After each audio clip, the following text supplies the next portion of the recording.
자, 그러면 8번째 크레졸 볼까요? 여러분, 크레졸도 아까 좀 전에 했던 페놀하고 같이 방향족 화합물이라고 했죠. 그래서 작용 기전이 비슷해요. 자, 그래서 크레졸 같은 경우는 세포막 손상으로 살균 효과를 발휘하는데요. 보통 우리가 3% 수용액을 보통 이용합니다. 3% 용액을 이용을 해요. 자, 그래서 크레졸은 3% 용액을 이용을 하고요. 그 다음에 특징이 좀 비슷해요. 강한 냄새라든지. 자, 그 다음에 우리가 석탄산에 비해서요, 2배의 효과가 있어요. 그 다음에 이런 크레졸도 방향족이잖아요. 똑같아요. 유기물과 공존 시의 효과가 떨어지지 않습니다. 네, 그래서 크레졸 같은 경우는 비누액하고 섞어가지고요, 손소독으로 많이 이용해요. 손소독제로. 그 다음에 그 외에도 오물이나 배설물 소독에 이용이 가능하죠. 왜냐하면 유기물과 공존 시에도 효과가 떨어지지 않으니까. 자, 이렇게 해서 크레졸은 페놀하고 비슷하다라고 해서 같이 기억을 해두시면 됩니다. 자, 그 다음에 9번째, 과망간상 칼륨 같은 경우도요, 산화작용이요. 산화작용에 의해서 살균 효과를 발휘한다라고 보시면 됩니다. 그 다음에 오존. 오존은요, 물에서 강한 살균력을 가져요. 그래서 예전에 뭐 목욕탕 물 소독이나 이런 데 이용된 적이 있어요. 자, 그래서 물에서 강한 살균력을 갖는데요, 분해되어서 발생된 산소에 의한 거예요. 그러니까 이것도 마찬가지로 산화작용, 균체 산화작용에 의한 거죠. 균체 산화작용. 그래서 아까 얘기했던 과산화수소, 과망간상 칼륨, 오존 다 산화작용에 의한 효과라고 보시면 됩니다. 근데 다량 노출이 되면 문제가 돼요. 다량 노출이 되면 피부에 자극이 된다든지 눈에 자극이 된다든지 폐 기능을 약화시키는 그런 문제를 일으킬 수가 있어요. 근데 여러분, 이 오존을 물에 녹여놓은 게 바로 오존수입니다. 오존수. 오존을 물에 녹여놓은 게 바로 오존수예요. 근데 이런 오존수 아까 어디에 사용할 수 있다 그랬어요? 왜? 식품에요. 과일, 채소 소독에 이용이 가능합니다. 자, 그래서 과일이나 채소에 식품의 살균 목적으로 이용을 하되 최종 식품 완성 전에 이것도 마찬가지로 제거해주면 돼요. 세척 한번 물에 헹궈주면 되는 거죠. 사용하고 나서. 자, 그래서 오존수 같은 경우에도 식품에 사용 가능한 살균 소독제다라고 기억해 두시면 됩니다. 그래서 대표적으로 식품에 사용 가능한 것들 같이 묶어서 좀 기억을 해두세요. 자, 그 다음에 포르말린 나와있죠. 포르말린. 이 포르말린은요, 포름알데히드라는 기체를 물에 녹여놓은 게 바로 포르말린이에요. 자, 그래서 포름알데히드라는 기체를 물에 수용액 상태로 만들어 놓은 게 바로 포르말린인데요. 근데 이게 상당히 살균력이 강력해요. 그래서 0.1%만 있어도 포자에 대한 살균력이 있어요. 그래서 포자에 대한 살균 유효량이요, 0.1%밖에 안 돼요. 0.1%만 돼도 충분히 포자의 효과가 있고요. 그 다음에 그냥 단순히 세균의 발육을 저지한다라고 하면은 0.002%만 있으면 됩니다.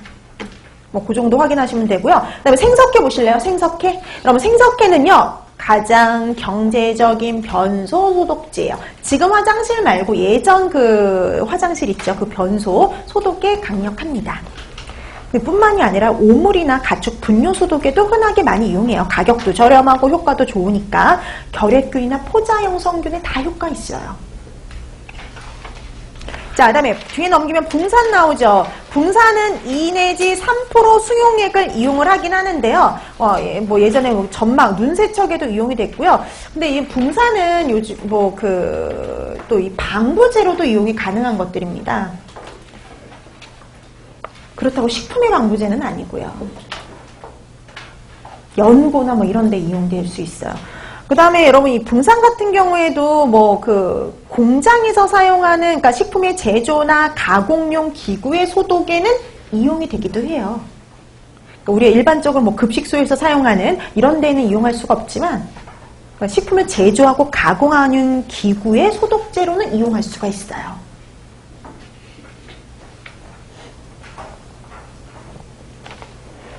그러니까 우리가 일반적으로 집에서, 그 다음에 급식소에서, 일반 음식점에서는 이용 못해요. 근데 큰 공장의 그런 식품을 제조하고 가공을 하는 기구에는 가능하다는 거죠.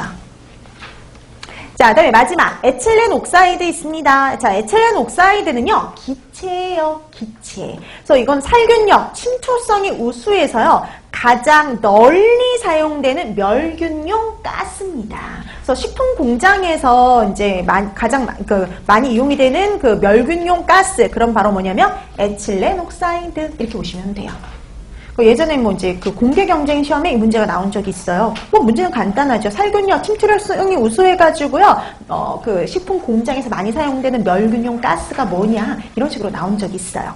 자, 이렇게 멸균용 가스 얘기 나오면 에틸렌 옥사이드 이렇게 확인해 두시면 됩니다.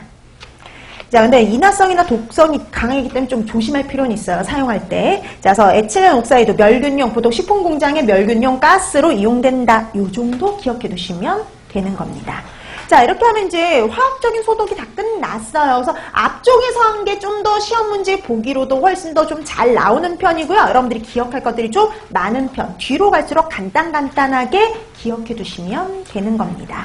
자, 이렇게 해서 여러분들이 특히 보면 앞에 있는 것들은 뭐 어떤 균의 효과가 있고 어떤 균의 효과가 없는지 구별하는 거, 이런 것들도 해두실 필요가 있었죠. 특히 이제 페놀까지는 이제 기본적으로 어디에 좀 효과가 떨어지는 게 있으면 그 어디에 효과가 떨어지는지 그걸 비교해 두시면 되는데, 우리 뭐 화학적인 소독제 같은 경우, 화학적인 방법, 소독제 같은 경우에는 대표적으로 효과가 떨어지는 게 3인방이라고 생각하시면 돼요. 포자, 바이러스, 결핵균. 그래서 이 세 가지 다의 효과가 떨어지는지 아니면 이 중에 일부의 효과가 떨어지는지를 구분해서 알아두시면 되겠습니다. 자, 이렇게 해서 우리가 특히 이제 살균 소독법, 물리적인 방법, 이렇게 해서 화학적인 방법, 이렇게 해서 이제 다 한번 이제 다 정리가 됐는데요. 여기까지가 바로 이제 그 두 번째 챕터 미생물과 관련된 내용들이었다고 보시면 돼요. 그래서 여기서 관련된 내용들이 상당히 좀 많죠. 그렇기 때문에 간혹 경기도 문제에서, 그러니까 매번 그렇진 않지만 간혹 여기에서 우수수 문제가 나올 때가 있어요. 간혹. 그래서 여기서 되게 많은 문제가 뭐 한 4-5문제가 한 번에 이렇게 나올 때도 간혹 있습니다. 매번 그런 건 아니지만 간혹 이렇게 좀 식품과 미생물 파트에 치우쳐서 문제가 나오는 경우도 있기 때문에 이 파트도 식중독 다음으로 좀 많이 봐야 되는 파트라고 생각을 하시면 될 것 같아요. 왜냐면 여러분, 이렇게 우리가